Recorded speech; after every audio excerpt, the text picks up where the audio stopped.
Ladies and gentlemen, welcome to the Sheared podcast. I'm your host, Austin Creed. I want to welcome you into the show. My friends, as much as I would love to come out here and tell you that the state of relationships is good, that everything you've been told is true and accurate, and there's no reason to question the people in power, the people who wear the cross, the people who wear the David Star, the people who wear any kind of religious garb. There's no reason to question people because everyone has your best interest. Everyone wants what's best for you. I can't say that. I'm sorry. I can't say it. And as much as I would love to do so, I cannot in good conscience tell you to do that. And, this show is promulgated on pushing questions, but then you can then answer it in your own life. I'm a firm believer in building your own personal philosophy. And so when I say that marriage is a scam, when I say these things, it's not supposed to just be a one and done statement. It's supposed to be, oh, okay, why would he say that? What does he mean by that? Is there something I'm missing here? Those are the questions that you should be asking you for your own benefit so that you can have the best life possible. So I understand you're probably already triggered out the outset, whether you're married right now and you think your marriage is great, or whether it's you're thinking about marriage and you've taken the hook and you think that it's all going to be great because this love is all you need, the Beatles song, and all this stuff. You think that it's all going to be good and dandy, and never does it cross your mind that, oh, that could be them, but it's not going to be me. And in your mind, you're thinking to yourself, you're despicable. That's okay, because guess what? We're going to really go in depth, and maybe by the end of the show, you might still be saying that, and that's totally fine. That is your choice. But we're going to look at this.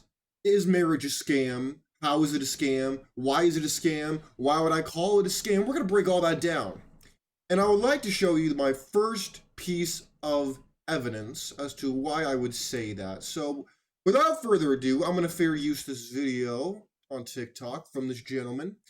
The title was interesting to me. I said, married men, here are 4 ways to be a better husband. So for those of you who, maybe you're married and you listen to the show, I want you to say in the comment section, or you can hit up my Twitter page, @SheepGetSheared, and say, you know what?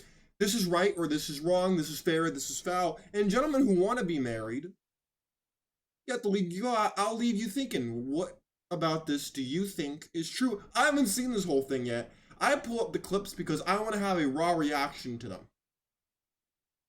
So this is going to be good. I guarantee you want me to predict? I'm going to predict for you right now what he's probably going to say. 4 ways to be a better husband. Number 1, do whatever your wife tells you to do. Number 2, put everybody else first before yourself. Number 3, did I mention put myself last on the list? Number 4, do more chores because it'll get you more sex, which is false.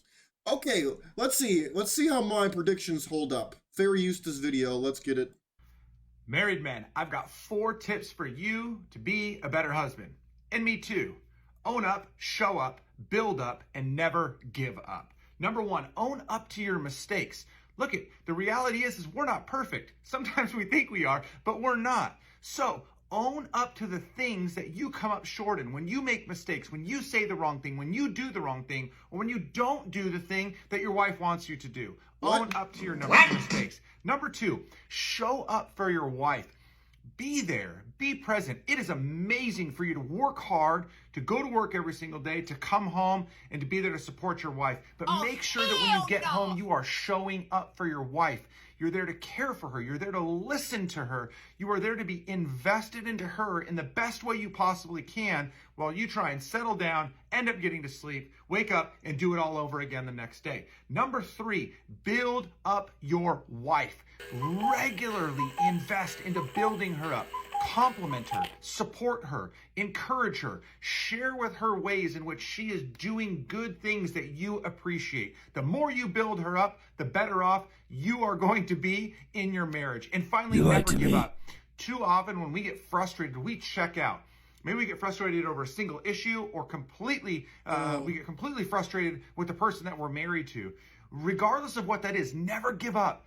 We fight for things that we want, that we desire, that we love, that we're passionate about. That means that we should be fighting hard for our marriage. You want to be a better husband? Those 4 things are going to help you to get there. I know they worked for me. I'm sure they will for you too. Mary. Turn this bum off. This is... Oh. Oh my... Fine. I'll do it myself. I guess I have to be the one to teach men how to be men instead of being an absolute gump like this man. This is terrible. This is terrible. Gentlemen, let me tell you something. It is not a man's job to verify and validate and whatnot for a woman. That is not your job. That does not define you as a man. You know, there was a book that I've referenced on this show multiple times by now called The Manipulated Man by Esther Vilar, and she pushes forward this notion, not me, but this woman says, that the man is a slave to his wife. He goes out and works hard for her so she can sit back and basically do nothing because she's lazy. In her words, not mine. Those are her words. And so when I see guys like this, I'm very inclined to believe her when I say this. Because let me ask you something. Let's say you do all these things. Let's say that you put her first, you take care of her, you pump up her self-esteem every day like you pump up a flat tire with a hole in it. Let's say you do all those things. You admit when you're wrong, even though you're not wrong. It's just she feels bad and you want to get some leg from her, so you apologize. All that good stuff. What are you getting in return for that? I'll wait. What are you getting in return from that? Well, this is getting weird. What are you getting in return from doing all those things to your wife? You're driving yourself insane. This is why men go bald. This is why men their testosterone levels are in the toilet. It's because you're doing crap like this. You're basically a dancing monkey. You know that monkey from that monkey from Toy Story 3 where he's like like that all the time? That is you. If you're a man, that's you. And my response to that is this. Silly rabbit, tricks are for kids. I mean, for God's sakes, look, hey, if you want to go out there and you want to be this guy right here, go ahead, make my day. I don't know him personally. He could be a nice person. He probably is. But, my God, I mean, look, you can be married and not be like a complete gump and like this, but this is not masculinity. No. This is not masculinity. This is conditioned, broken man. And don't worry, I got more for you, but this is another reason why I think marriage is a scam. What do you as a man actually benefit from in marriage? I'll wait. You might say, Austin, she gives me kids. Austin, she gives me commitment. Austin, she gives me love. She does this and she decorates the house. She takes care of the house. She does all those things. Okay, I hear you. Okay. Those are all things that I guess you could classify as valuable, even if they're fraudulent to an extent. Let me ask you a counter question. How many of those things can you get without a wife? How many of those things can you get by hiring other people to do them? Dishes, food, cleaning your house, taking care of your kids. How many things that I just mentioned can you hire someone else to do who's not going to give you attitude, who's not going to be huffing and puffing about doing the most basic standard crap? How many of those things can you outsource? A lot. All of them, actually, in fact, if we want to be specific. But I understand. You're going to say that's disgusting, I shouldn't do that, that's messed up, and here's my response. I love the poorly educated. Look, I understand. Look, I don't say this to degrade anybody. I could degrade you all day if I wanted to do so. That's not my goal. My goal is not to degrade people. It is to get you to understand that a lot of what I've come to understand is that we've been conditioned to act a certain way, to prioritize certain behaviors, to say certain things are inherently good and desirable, when in fact the only person who benefits is not you who does these things. We have been told as a man, all good men should put everybody before themselves. We even have our religious texts push this forward too. You know, it was interesting going back to Esther Vilar's book. The reason I like to quote her is because she says things that most men would not have the guts to say, because women would attack them. Other men would attack them. You know what's funny is the last 2 videos I've done on this topic, the last 2 podcasts we've done on this show have been around questioning traditional relationships, have been asking very provocative questions. And you know what's been interesting is the people who have insulted, gaslit, and been really butthurt about them have not been the women. It's been men who have come at me and called me names, been upset and all that kind of stuff, which I've come to expect. Because most men, they don't want to actually improve their situation. They just want to cry. They want to be weak. They want me to justify their weakness. They want me to come on the show and say, gentlemen, we're all victims. We're all oppressed by the gynocentric society, and all of us are, we need to be downtrodden and sad, and we need to fight back. We need to all unify in our weakness. I'm not gonna do that crap. Oh, hell no! I'm not gonna do that, no. Because a lot of you have chosen in your lives to be in a place of weakness. You have chosen to take the path that gives you the least amount of leverage, the fewest amount of options, and you want me to come by and feel sorry for you when you signed up for what you're in. You signed the dotted line. You signed up to be a servant in a woman's life. You signed up for that. So guess what? I don't feel bad for you. Can your marriage work out? Sure. But the minute you sign that dotted line and you sign an agreement with the state and take an oath before God, you give up all leverage. And that's why when women say they have nothing to gain in a relationship, you are lying to men. You're lying. Oh, and by the way, gentlemen, when women say things, there's always a hidden, like, secret meaning in there. And I'm not the one who discovered this. Again, it was a woman who told me this. That they had their own, like, secret language that is invisible to men because as men, we see things from our perspective. We interpret what women say as if a man says it, when in fact, no. No. They see things differently, and they come from a totally different angle, knowing that we're gonna interpret it a certain way. And that's part of the reason why marriage is a scam, is because you believe it to be one way, when in fact it is something entirely different. And to prove my point, we're gonna get into this video. At least I hope it proves my point. I haven't seen it all the way through, but it's all about this woman saying that marriage doesn't benefit women, which is ridiculous considering that women, as soon as they get married, they own the man's Johnson, and he can't do anything about it. She automatically monopolizes upon his intimacy drive. So right out the gate, you have a huge supply and demand issue. And if he cheats, she gets half his stuff because she can leave. At any point, she can leave and take half his stuff, but when she's in the marriage, she gets all of his stuff. Oh, I'll repeat that in case you missed it. In the marriage, who's the one who spends most of the money? Not the man. He ain't got time. He's working too much. He ain't got time to spend all his money. The woman's the one who gets the house. The woman's the one who has the kids in the eyes of the law. Oh yeah, why is it the woman gets the kids most of the time? Answer, because the society allows it. Let's get into this.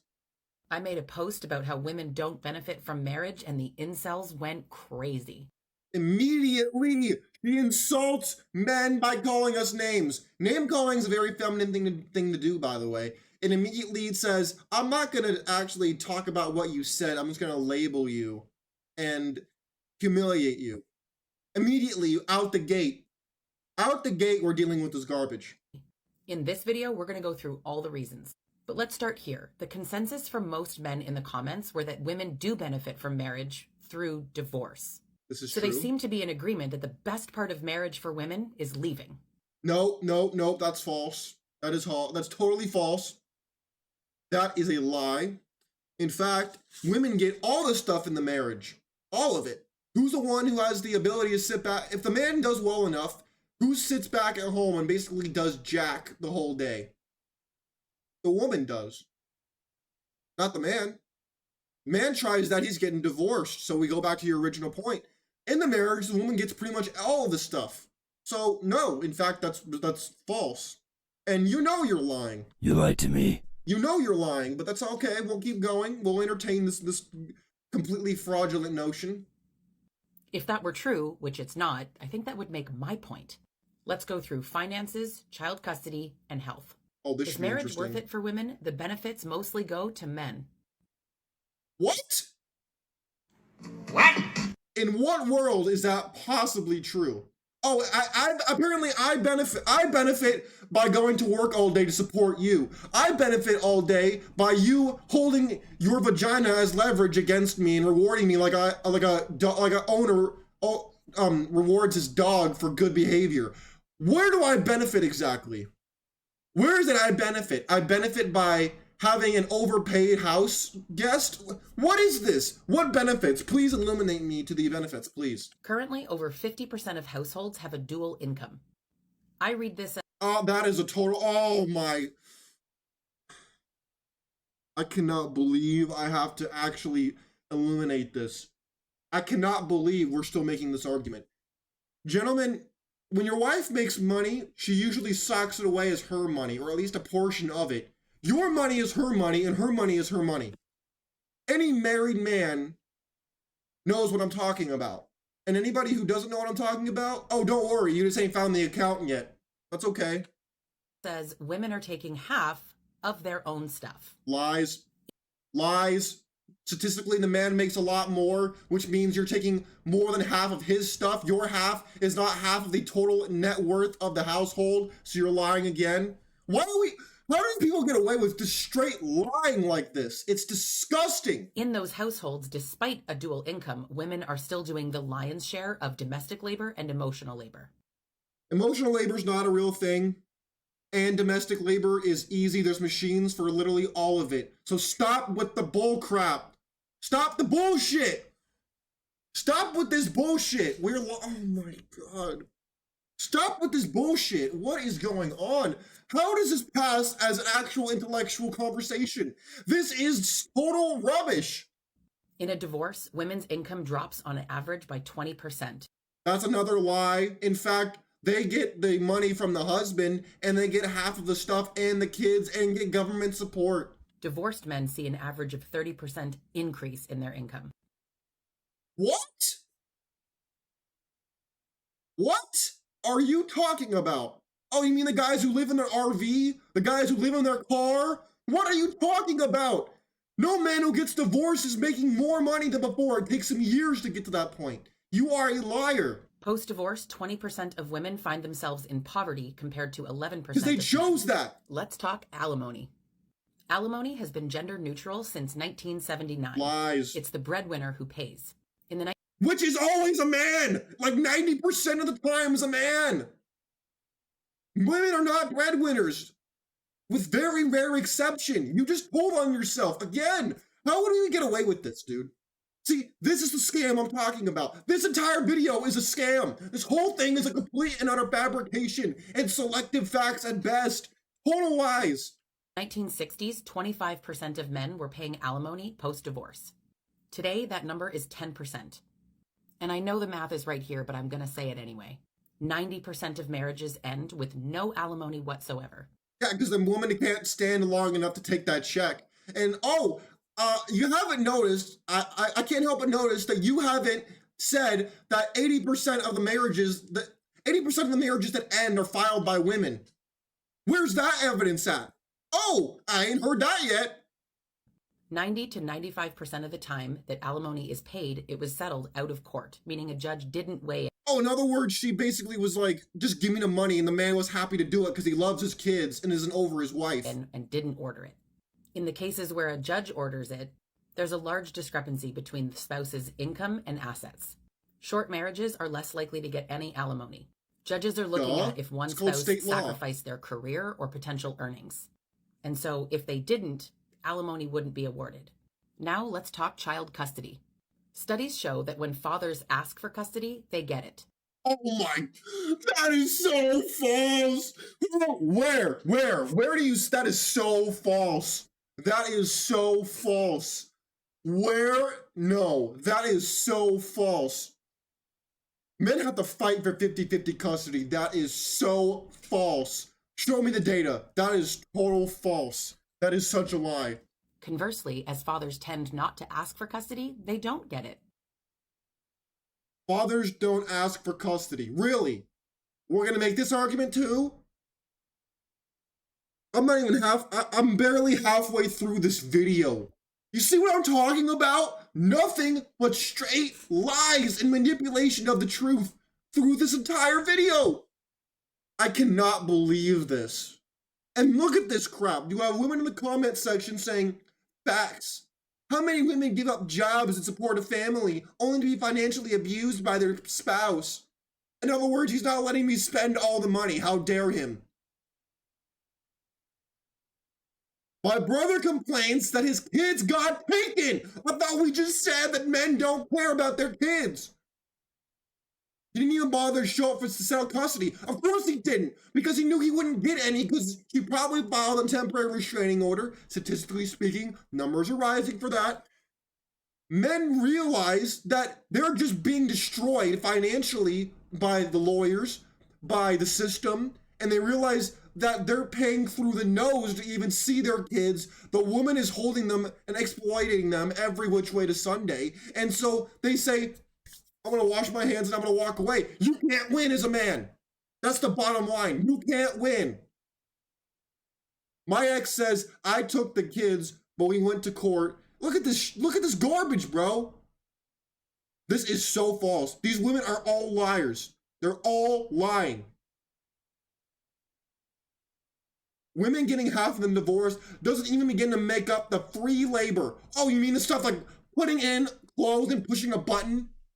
That's the free labor you're talking about? Pushing a button to turn things on, dishwasher, laundry machine. What are we talking about? This stuff can be done by a robot, and yet these women are complaining about this. I can't believe this. Oh my land, brother. This is disgusting. Men, boycott marriage now. This is disgusting.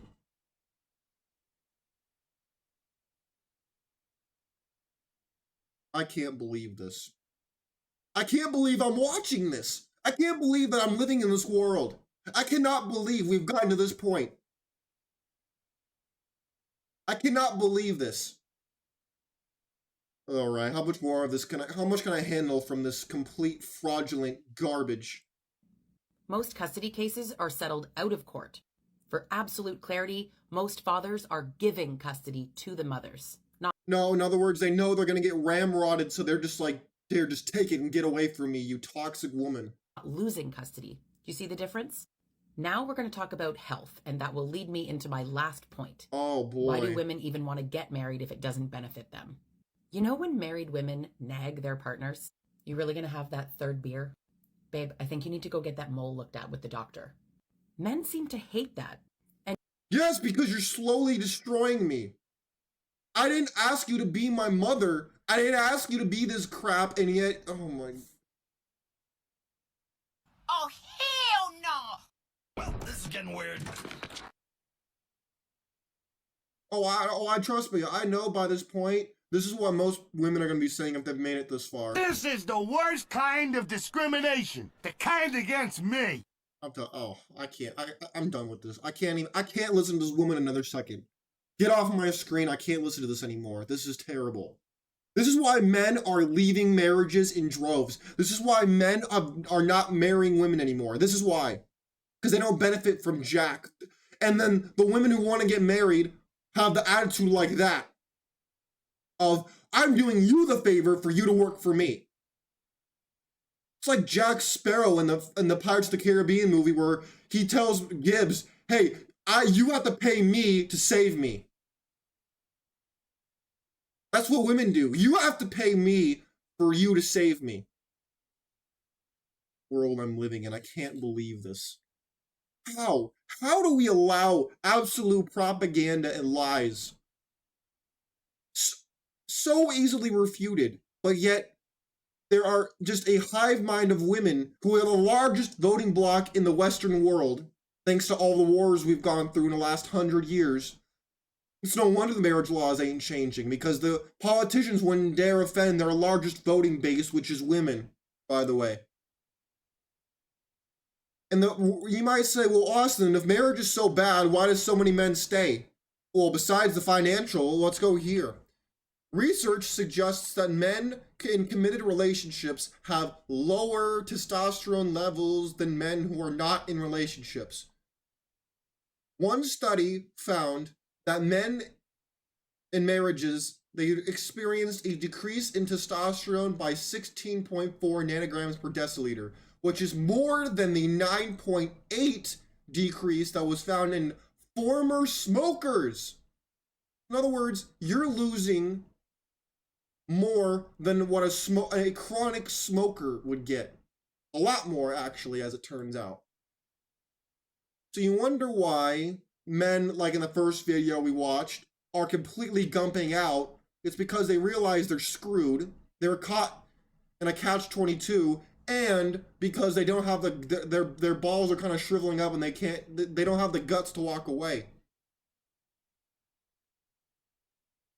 Other studies have found that testosterone levels begin to decline shortly after marriage, and then subsequently increase when the union ends in a divorce. So in other words, the minute you get married, your testosterone levels go down, and the minute she divorces you, your testosterone rebounds. Well, that's interesting, isn't it? So studies have also found that fathers have lower testosterone levels than unmarried men. Men whose wives give birth within the previous 3 weeks have lower testosterone levels. They say 33% than men whose wives are due to give birth. And then they say parenting stimuli, such as holding a baby doll even, decreases testosterone in men whose wives have given birth within the last 3 weeks. No, I'm not saying you shouldn't have children. That's not the point. My point is there is always a reason for why we see these things.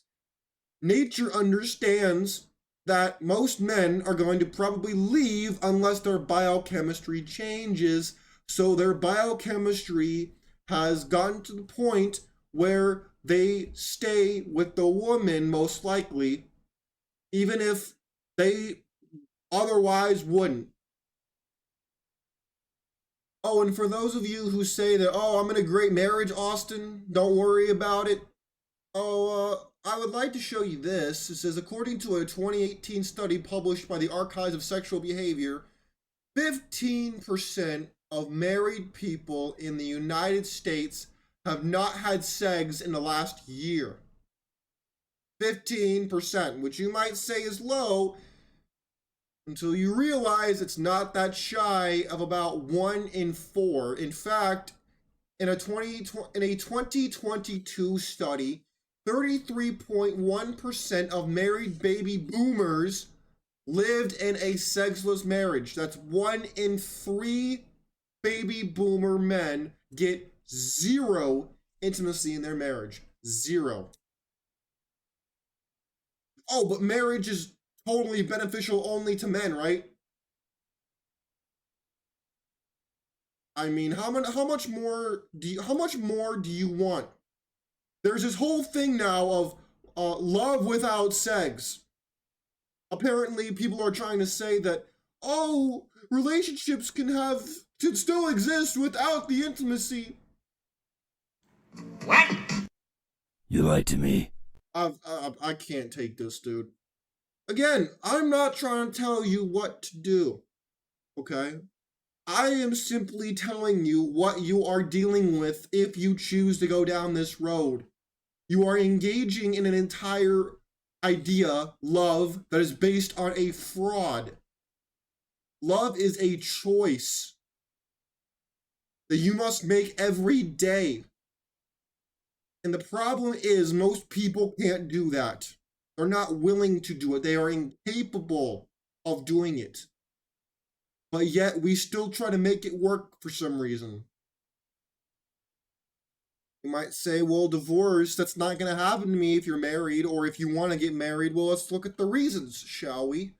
for why people get divorced. According to the United States National Library of Medicine, they say infidelity, substance abuse, money, other kinds of domestic violation, inadequate preparation, and marrying too young. In other words, it all comes down to money. You know, it's funny. It's funny because it was Esther Vilar again. I'll reference her again. She has the following quote, and her quote was, "For what but money can bind a woman to a man?" Let me ask you something. Let's pretend like money was not an issue and your wife could be totally fine without you financially. Do you think she'd stay with you? Just a question. Not saying that she would or wouldn't. I just want you to think about it. Because then it gets a little interesting, doesn't it? Gentlemen, I want you to develop your own personal philosophy so that you avoid these traditional pitfalls. These ideas don't work anymore. Society isn't the way you think it works. A lot of the things you believe are real are not real, but yet we try to turn fantasy into reality all the same. So what are you going to choose to do? That is your choice. While you're trying to make your choice, I would encourage you to keep asking questions, stay vigilant, and to stay informed. Because life is many things. Simple is rarely one of them. I look forward to hearing. I guarantee you I'm going to get a lot of flack for this. I guarantee you a lot of people are going to ruffle a lot of people's feathers. A lot of people are going to be upset that my cup of passion doth overflowed. I understand. People are going to get mad. People are going to feel angry. They're going to feel, ooh, he's so intimidating. Oh my goodness. I understand. But as I've said before, if I had to be the only person talking out against the fraud about the deception, then I'll do it. Fine. I'll do it myself. Then I'll do it. My friends, take care of yourselves. And I hope that you can now say this on your way out. I had strings, but now I'm free. Peace. I'm out.